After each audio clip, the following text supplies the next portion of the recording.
গিয়েছিলাম আমি আমার মা আর দিদুনের সাথে। সেখানে গিয়ে আমি দোকানদারের বউকে জ্বালিয়ে পুড়ে কিভাবে খাক করতে হয় সেটা আমি খুব ভালোভাবে জ্বালিয়ে দিয়েছি যে আমি হলাম ওম। তোমাদেরকে বুঝে নিতে হবে যে আমি কে, আমি হলাম ওম। আমি সবাইকে জ্বালিয়ে পুড়িয়ে কিভাবে খাক করতে হয় সেটা আমি খুব ভালোভাবে জানি।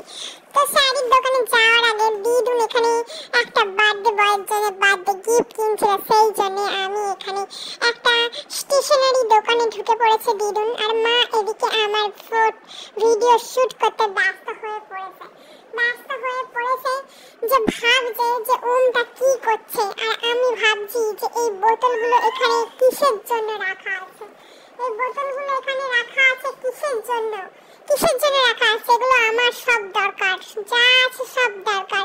ওখানে দিদুন গিফট পছন্দ করছে আর আমি ভাবছি আমাকে একটা বোতল কিনে দাও দিদুন, আমি জল খাবো দিদুন, আমাকে একটা বোতল কিনে দাও। দিদুন তখন বলছে না না না, এই যে আমি একটা জিনিস কিনছি, এটা একটা বোতল আছে, সেটাই তোর থাকবে।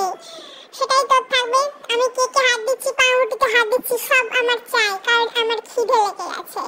কিন্তু মা তো এসব খেতে দেবে না, তাই আমি বোতলটা ধরেই টানছি।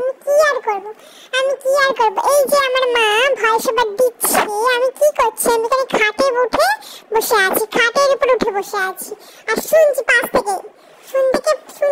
থেকে আমি শুনছি যে কি করছে। তো আমি এখানে বিরক্ত হয়ে, যাই হোক ওইসব বাদ দাও, আমি এখানে বিরক্ত হয়ে বসে পড়েছি। আর আমাদের যে বোতলটা নেওয়া হবে সেটা দিদুন বলছে নে তুই এসব ধরে টানাটানি করিস না, তুই এই বোতলটা নিয়ে আমাকে উদ্ধার কর। দোকানে জিনিসপত্র ধরে টানাটানি করলে দোকানদার তোকেই মারবে। দোকানদার বিরক্ত হয়ে গিয়ে তোকে এমন বকে দেবে যে তুই বুঝতে পারবি তুই খুব জ্বালাচ্ছিস, দেখতে পাচ্ছি, তোকে না নিয়ে এলেই ভালো হতো। দিদুন বলছে আমি পুরো প্যাকেট বাক্স সমেত সব নামিয়ে দিচ্ছি। তখন আমাকে লোকটা যেই বকলো সেই জন্য আমি আর নামালাম না, আমি এখানে নিয়ে বসে পড়ছি। আমাদের যে বোতলটা কেনা হয়েছে সেটা নিয়ে আমি বসে পড়েছি। দিদুন বলছে যে এটা নেই। তো যাই হোক আমরা ওখান থেকে চলে এলাম শাড়ির দোকানে। দিদুনের শাড়ি কিনতে, দিদুন এই গরমের মধ্যে বাড়িতে পরার জন্য শাড়ি সব ছিঁড়াছিঁড়ি হয়ে গেছে, তো সেই জন্য আমি দিদুনের সাথে চলে এলাম শাড়ি কিনতে।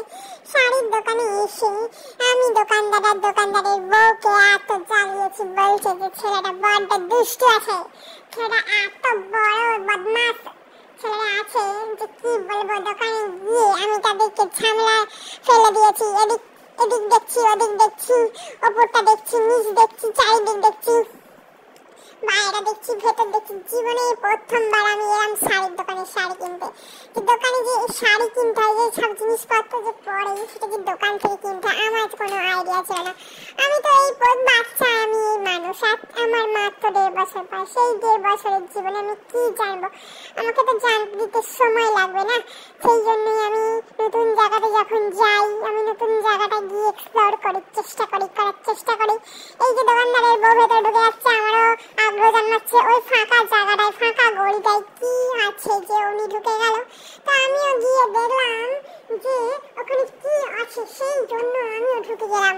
কিন্তু না, ওখানে তো তাদের গোপন জিনিসপত্র থাকতে পারে, সেই জন্য দোকানদারের বউ বলছে যে তুমি বাইরে যাও বাদশা, তুমি বাইরে গিয়ে বসো, তুমি বড্ড জ্বালাতন করছো, দেখতে পাচ্ছি তুমি বড্ড জ্বালাতন করছো।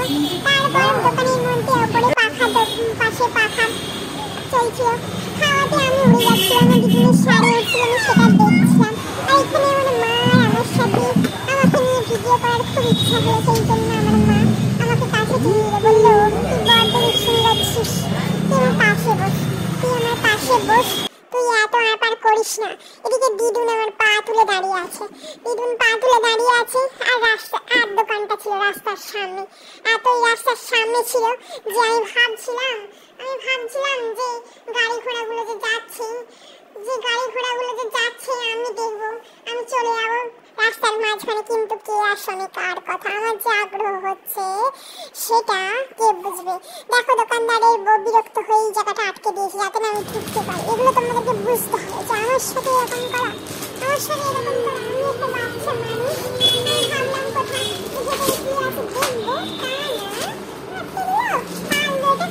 দেখবো, তাই জন্য আমি বিরক্ত হয়ে প্রচন্ড বিরক্ত করছি। আর আমার দিদিও এদিকে শাড়ি দেখেই যাচ্ছে পছন্দ আর হয় না তারপর পছন্দ হলো আর আমি এদিকে টুলাচ্ছি আর কি করবো খুঁজেই পাচ্ছি না আর লোকটাকে বলছি যে তোমাদের দোকানে যে এত গরমের মধ্যে তুমি এসি বসে বাইরে নয় গরমের মধ্যে এসি তো লাগালে আর এত গরম হয় না চতুর্দিকে পাখা লাগিয়ে দিয়েছো আর এসি লাগাতে পাও না সেই জন্য আমি দেখছি আদৌ কি দোকানে এসি আছে আমি দেখবো কিন্তু কি আর করা যাবে আমরা নিচে নয় হয়ে গেল আমরা চলে গেলাম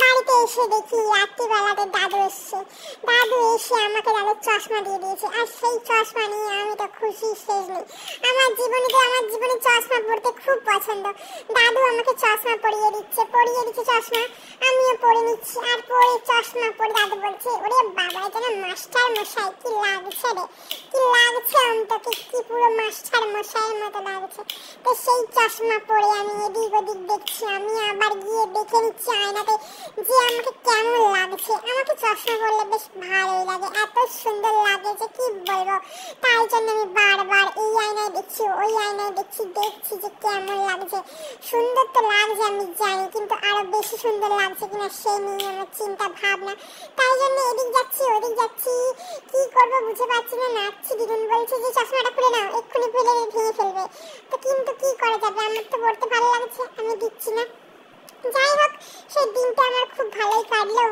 আমি গেলাম কাপড়ের দোকানে কাপড় কিনতে তাদেরকে জানিয়ে চলে এলাম আর রাত্রিবেলাতে আবার দাদুর চশমা নিয়ে চশমা পরে ফেললাম ভিডিওটা ভালো লাগলে লাইক করে দিও কমেন্ট করে দিও চ্যানেলটাকে সাবস্ক্রাইব অবশ্যই করে দিও